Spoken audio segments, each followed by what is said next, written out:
Hello, hello. Who's there? Are you there? Am I all alone? Dov Baron, fullmontyleadership.com. If you're coming over, come on over. Good, thank you for joining us. And if you want to be part of this, you want to catch these live videos, make sure you always, if you're watching this on a replay, on an encore, make sure that you always come over to Dov Baron Leadership on Facebook. Dov Baron Leadership on Facebook. That's where the live broadcasts are. Dov Baron Leadership. Click on like, and then you'll see a little down arrow. Go to the down arrow. When you see the down arrow, then you turn on notifications, and then where you'll always get updated for when I'm going live with one of these broadcasts.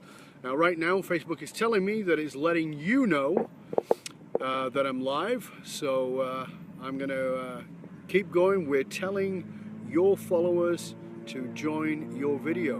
Good. That's good to know. Thank you, Facebook. Okay, what am I going to talk about today? Well, what I'm going to talk about today is the #1 success tool, the #1 leadership tool you already have. That's what I'm going to talk about, okay? So, the #1 success tool, leadership tool you already have, but maybe you're not using it. Certainly, maybe you're not using it to its full advantage, to its full ability.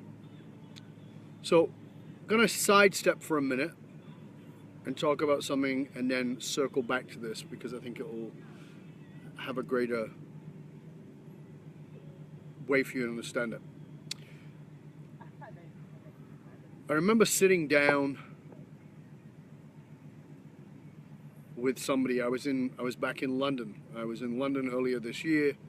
I was sitting down with somebody. I was in London. I was in this phenomenal hotel, just magnificent, beautiful beyond anything you'd imagine. I mean, very opulent, beautiful chandeliers, beautiful seating, just gorgeous. Everything about the place was just really beautiful, and it was really wonderful to be there. And I had several meetings there, and one of the meetings I had was with a fellow who was very highly educated in the traditional British way. Had gone to the right schools, the Oxbridge and Eton, and Oxford, Cambridge, etc. One of those very high-level schools. Had served in the military, had become officer, and so he definitely had that very British accent. Spoke very well, was very well, all of those things. Hi, Lisa. Thanks for coming in. So this guy, we're having a chat. Now, this is somebody who runs and takes care of somewhere in excess of about, I'm going to say, $500 million. He manages about a $500 million fund for some other people. Another guy that I had met with, he ran a couple $100 million, and another person I met with, she ran a $1 billion organization.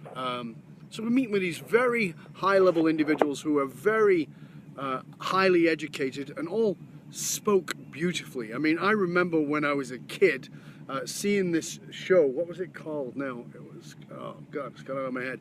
But it'll come to me. Hi, Lisa. Other Lisa. Good to see you. This show that was on, and Hadley, that's what it was called, and it was about this guy from the 1700s or 1800s who had turned up in modern day the UK and spoke beautifully. And I always was in awe of how this gentleman spoke, that he spoke so beautifully. And I was born in Northern England, and now I didn't speak the way I speak now. My accent was very thick in those days, and I remember being like, I wanted to speak that way. I wanted to speak so well.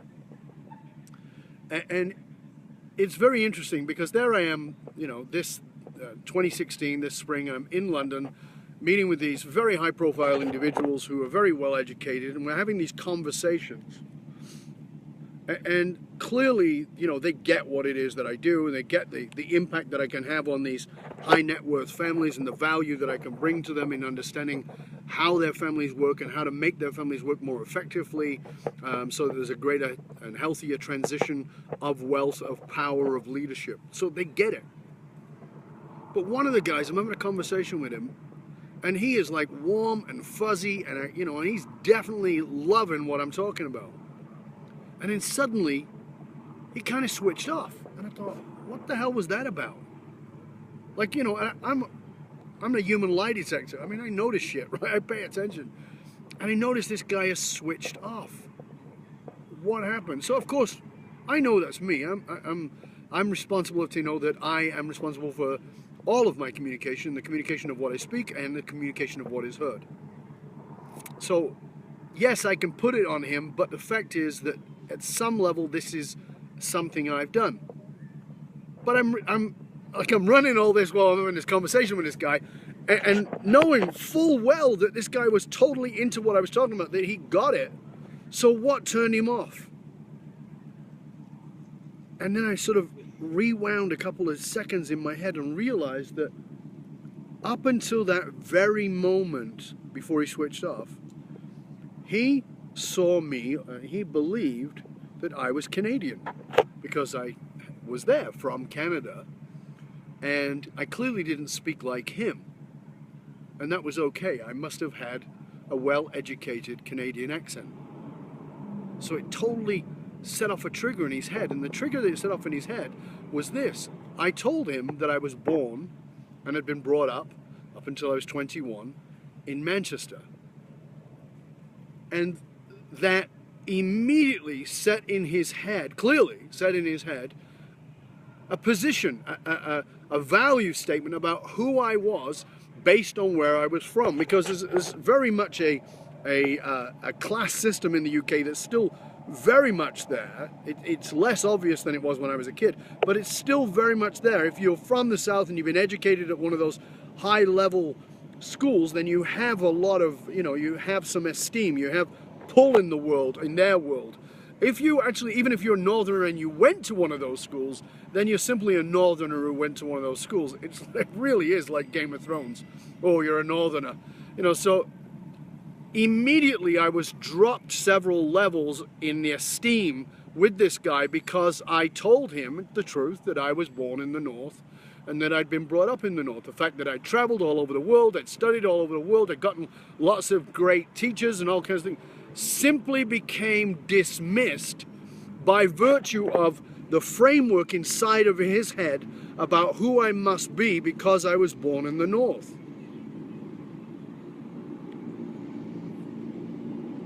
We are interacting in the world, but the world is really a 3D printing of nothing more than our perceptions of our world. When you meet somebody, let me give you another example. Think about this, okay? I want you to think about somebody. I'm going to give you a name, and I want you to think about somebody. The name is Scott. Who came to your mind? Now, I just picked that name totally randomly, but who came to your mind? Was it a friend? Was it a brother? Was it a dad? Was it an uncle? You know, was it somebody you peripherally know, somebody you know quite intimately? Think about Scott. Now tell me this. If that was an intimate Scott, if that was a Scott you knew well, if that was somebody that you'd had some kind of relationship with, meaning a brother, a father, an uncle, some relative, or maybe even a lover or ex-husband, or a present husband, the next time you meet a Scott, somebody with that name, don't you automatically look for what's similar between the two? Now, you may not even be aware that you're doing it, by the way, but that is exactly what you do. You pre-frame people based on your past experience. Even to something as stupid, and it is dumb, we all do it, I'm not making you dumb, it's what we all do, even as daft as saying, well, this is a Scott, and we go, oh, Scott, yeah, Scott is kind, Scott is generous, this is probably a kind, generous guy. Or, Scott is an asshole, so this guy's probably an asshole. It's fat. I mean, it is amazing. I'll give you a personal experience. When we were looking for our place, we were looking to move down here, we were looking for a place, we engaged a company to help us find this place, okay? And I'm not, yeah, Lisa, not those Scots. Not Scottish, Scott, the name. So, when I was moving down here, we hired a company. We hired this company to help us find a place. You know, busy people, we needed a team. So that we hired a team to find us. And they set us up with a guy to help us, and his name was Jake. Jake. I instantly liked the guy. Instantly. You know why? That's my eldest grandson's name, Jake. I instantly liked the guy. Now, in fairness, you should know that that did wear off because he was a tool. I mean, he just didn't know what he was doing, and I ended up asking the person who owned the company to get rid or to replace Jake with somebody else to help us. I'm sure he was wonderful at other things, but he was not good at doing what he was doing with us. But I had already pre-framed him that I liked him because it was my grandson's name. I gave him way more professional chances than I would have given somebody else because he was Jake.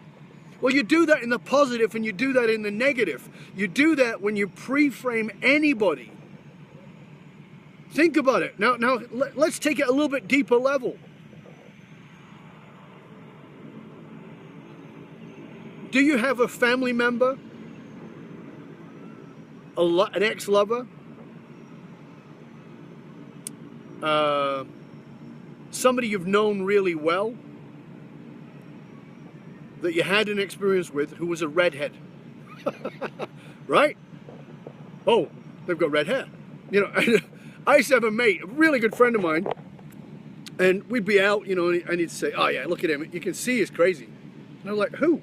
He's like, that guy there. And I go, why do you think he's crazy? I look at him, he's a redhead. Like he's a wildling. No, there wasn't those terms in those days, but he's, you know, he's clearly crazy. He's a redhead. And I was like, why would you say that? I had no frame of reference for crazy people having red hair, but he did. And you know, it took him a while to get it, but eventually we figured out it was his brother who beat the shit out of him when he was a kid, was abusive to him when he was a child. So in his head, redheads were crazy. They were full of anger and resentment, and they were likely to beat the crap out of anybody who was available. All these pre-frames that trigger us to see the world, to see a person, to see situations in a certain way. Now here's the point. We don't just do it with names. We don't just do it with hair color. We do it with skin color. We do it with nationality. Oh, they're French. Oh, they're Italian. Oh, they're Scottish. Whatever it is, there's a pre-frame. Now, for instance, the redhead. Let's go back to that. You're a redhead and you go to Scotland. What are you? You're a member of the clan. You're probably home.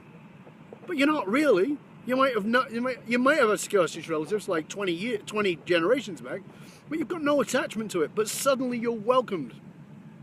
We are prejudiced.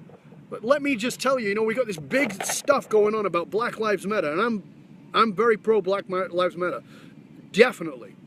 But I want you to know that this crazy ass idea that racism is over is exactly that. It's crazy ass idea because we are all racist, and I don't mean that in a harsh way. I want you to grasp that we're all prejudging everybody. That's not the point. That is not the point. The point is that fires off automatically. We all hear this new age shit, and that's what it is. That, you know, you've got to let go of your judgment. Don't be so judgmental. What a bunch of shit. Here's the deal. Human beings are all judgmental. It's how we survive. It's inbuilt in us. The thing is not whether you are judgmental or you're denying that you're judgmental, but rather to accept that you're judgmental, to recognize that, and from there you can evaluate. So you go, you know, oh, I just judged the redhead as crazy. Hold on a sec, let me stop. Is that true? Do I know this person? No, I don't. Okay, so the judgment is automatic, but staying with the judgment, that's a choice. You get to pre-frame that. You get to, not pre-frame, you get to break through the pre-frame of that. It doesn't have to be a truth. You can go beyond that truth of whatever it is that you're pre-framed with. Because here's what I'm trying to have you grasp. Is you're not seeing the world as it is. You're seeing the world through the windows of your own history. You're seeing the world through the windows of your own history. And your brain fires off this bunch of chemicals that is literally a chemical cascade, a cocktail of chemicals that fire off from the hypothalamus, the mood and appetite center of your brain, in response to an amygdala response, this fight, flight, or freeze response that's firing off because this person looks a bit like your stepdad who beat the shit out of you or sexually abused you, whatever it is, and it fires off like it's freaking real. Because here's the deal, the unconscious mind does not know the difference between that which is real and that which is imagined using all of the senses. So once your senses are fired off, once your sense of smell comes in, it becomes real. Once the sense of taste is fired in, it becomes real. Once the sense of vision, once those senses are fired in, the very thing that you're looking at is fired as if it is real. So you're not dealing with present tense, all this nonsense about living in the present. It's nonsense because most people don't even know how to possibly get there. And the reason they don't know how to get there is because they're pre-framing the world through history. We don't see the world as it is. We see the world through the windows of our history.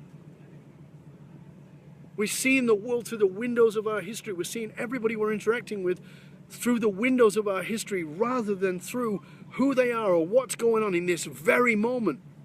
So what's the number one leadership success tool you could possibly use? It's this very thing. It's your ability to question your own pre-frame. It's your ability to question your own pre-frame.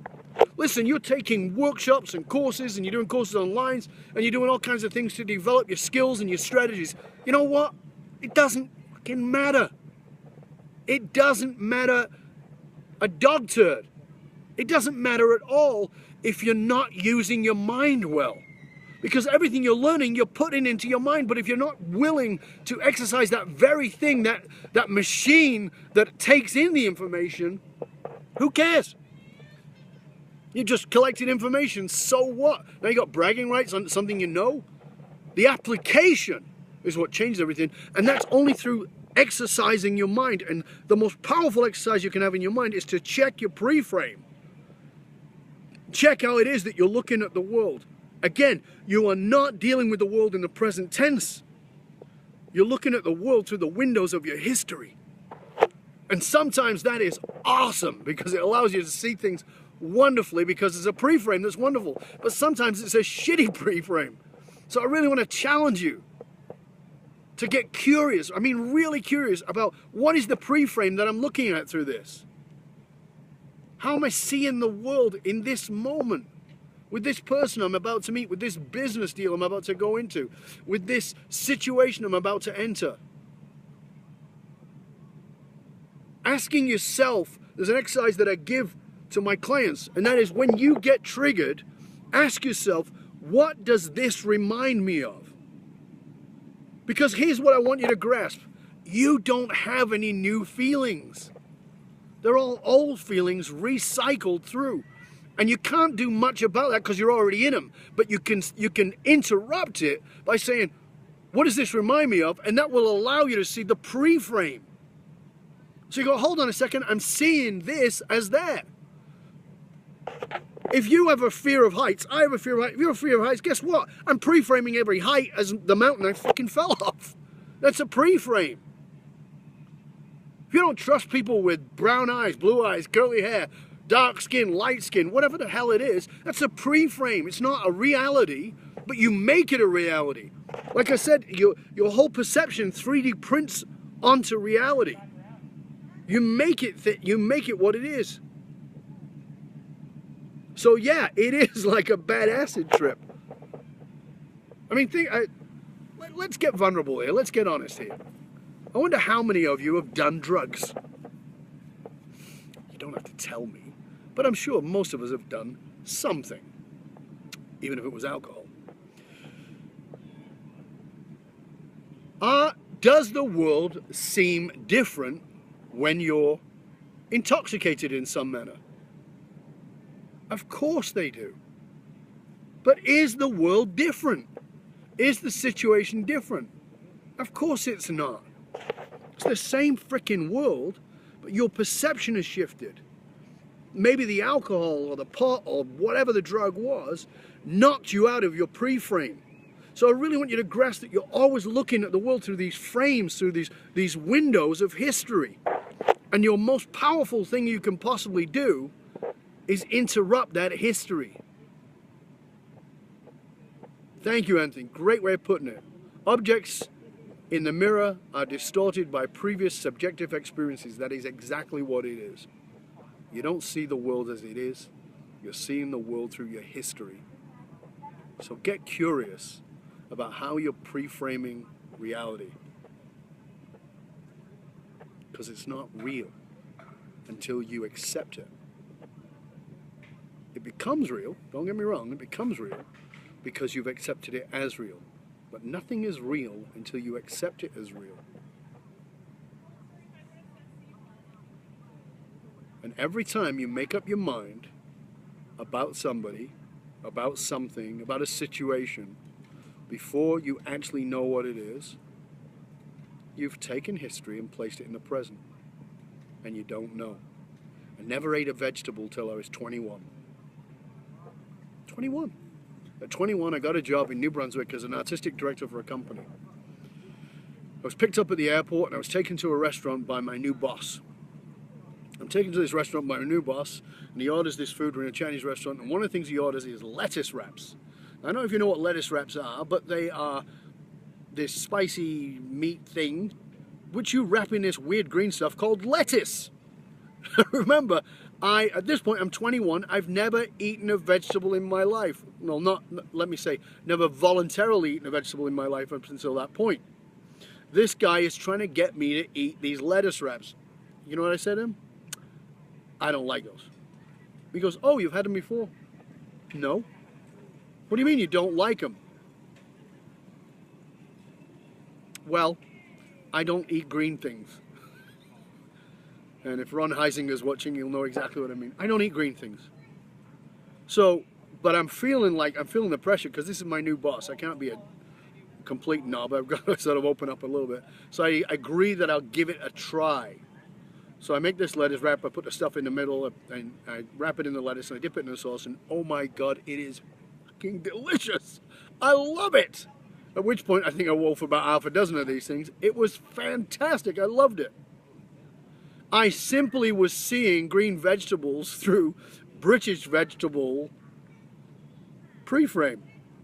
The old British vegetables, overcooked, boiled to death. No wonder I didn't eat them. Cabbage becomes poison if you overcook it. And if you grew up in Britain, you grew up with overcooked vegetables, especially cabbage. So I didn't like them. But that's not the vegetables that I was being offered. Every opportunity is an opportunity to change your mind. About 4 years ago, my wife made Brussels sprouts, knowing full well my number one thing on my hated food list, Brussels sprouts. She made them, I ate them, I loved them. She just didn't cook them the same way. The pre-frame got shattered. So do I not like Brussels sprouts? Or do I not like a certain kind of Brussels sprouts cooked a certain way? Do I not like Scots, or did I not like the Scot that I met, or the John that I met? Do I not like redheads, or is it that redhead? Do I not like Indian people, or Jewish people, or Scottish people, or whatever the frick it is? Or did I just not like that person? Did that person treat me poorly, or am I now putting that on everybody? Oh, I don't like Vancouver. Why? Well, I was there one day. This is my experience. I came to Vancouver November the 11th in, when was that? Like 81. I was here for a day. It pissed down, it was cold and it was miserable, and I was stuck in the Fraser Arms pub waiting for a hotel pub, waiting for my flight out to go to Australia. It was gross. So I was like, this is a grubby area in a grubby city with grubby weather. I don't like Vancouver, I don't want to go there. I've lived here longer than any other city. I came back, of course, after many years, came back after traveling. Love this city. Absolutely adore this city. But if I'd have based my view of the city on that day, it would have been easier to say I don't like it. So I want to challenge you to get curious about how you're pre-framing your present tense based on history. Because the number one leadership and success tool you have is to shatter the pre-frame you had about anything, including a person. Be willing to see them differently, because we've all had an experience with somebody. You've met them, maybe you've had the experience where you've met somebody and they were a bit of an asshole. And then you've met them the next time and you go, wow, they seem really nice. I don't understand what happened. Well, have you never been in a bad mood? Of course, sometimes you meet somebody and it's not who they are. It's just because they're super stressed or shit's going on for them that, you know, isn't normally part of their experience. And so you judge it, but it's not really who they are. So get curious about how you're pre-framing your reality. Get curious, because it's a lot more fun to see the world as it is rather than the way it was through your pre-frame. Stay curious, my friends. Stay curious. Dov Baron, Full Monty Leadership. Hey, and I also want to make sure that you get your chance to get the Matrix, test yourself out, find out what your true leadership style is and how it works.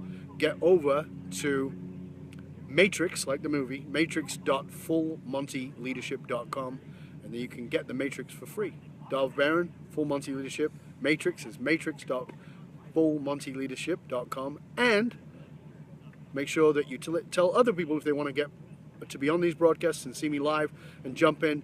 Get over to Dov Baron Leadership on Facebook, click like on the page, and then after that, turn on notifications and you'll know every single time we're on.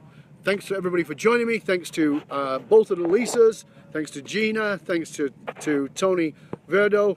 Good to see you, Tony. Yeah, you're very welcome. Who else was on here? A whole bunch of folks. The other Lisa I just said. Thanks for all of you guys for jumping in and chatting and making comments, including the crazy ass stuff that people say. Yes, I'm not tripping out on vegetables, Lisa McDonald. But thank you. All right, guys. Till next time.